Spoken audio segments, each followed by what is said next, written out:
Isang natuto pa na sendin sa Gimnaasong lumpialaw Twana mo na tayo I-cross mo Ipuak at kurahi Kotay hello Tau pagang hadi Ano ang low Ahak sa banteng asong Huwag nalisok na lawin Tau pa natusem kayo Ito pa Aditusem ibu Tau pa na'y adya At huwag nagtangkelong aginin Anasem na tulkisalong lalitong kaini Huwag manahesong aman Honday namun Bewa amahin Isem Kiginni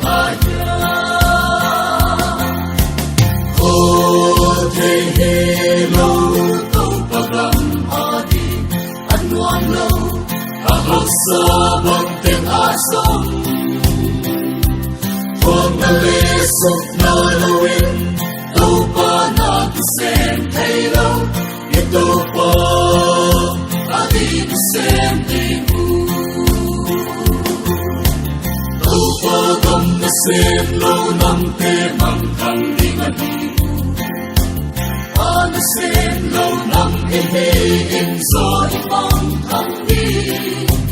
Agamadeng kipeleng Ay dinitang nadi Anasem Inang ibidimu Kotay hello Tau pagang hadi Ano ang low Ahak sa banteng asong Huwag nalisok na lawin Tau pa natusem kayo Ito pa Aditusem ibu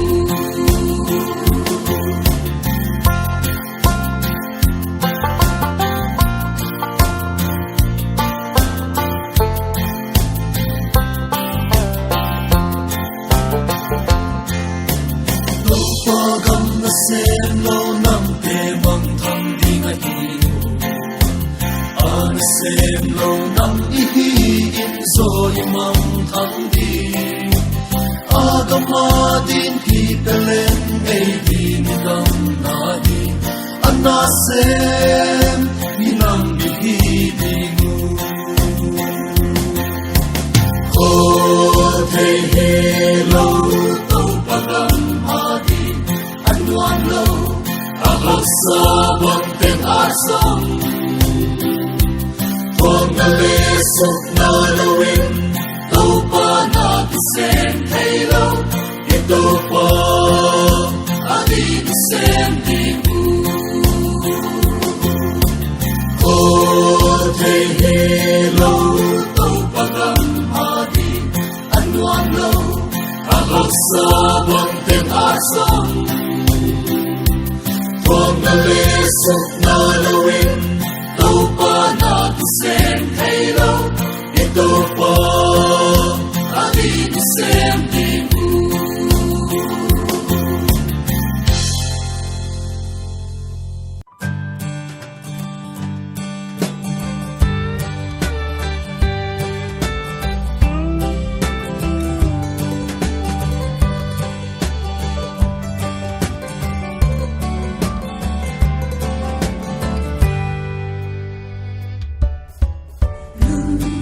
Come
Yanlaka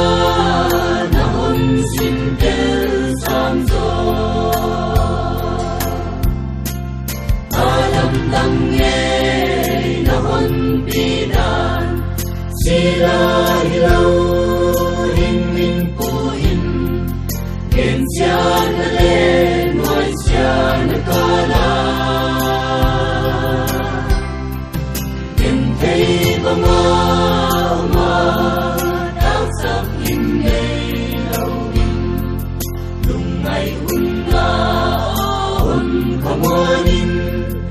Again, hey, nazam,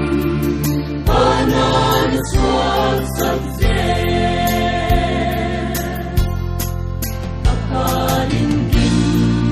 tuwag na muna. Akalin to, dam na muna. Kalswandan ka, taylawin sam. Nangman paydan nahon sinsak agzen alam langay nahon pidan sila hilaw hingmin puin gensya na len way siya nakala gentay mga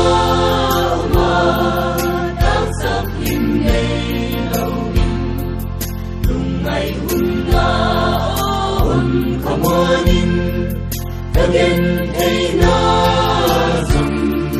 panan, swag, sabzen.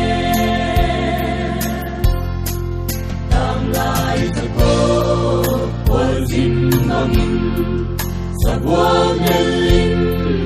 kahong kota. Tuwin soo, nagwazo na, kasim zongin, Sim sing low alam langay nahon pinan sila hilaw hingmin puin gensya na len way siya nakala gentay mga umatagsak lingay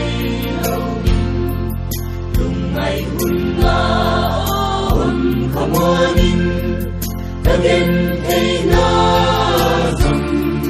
panan, swag, sabzen. Akalin mo, may bumbungin, doon tunay law ang lelkadi. Isang tulong na tuwag lawin, na dahom to.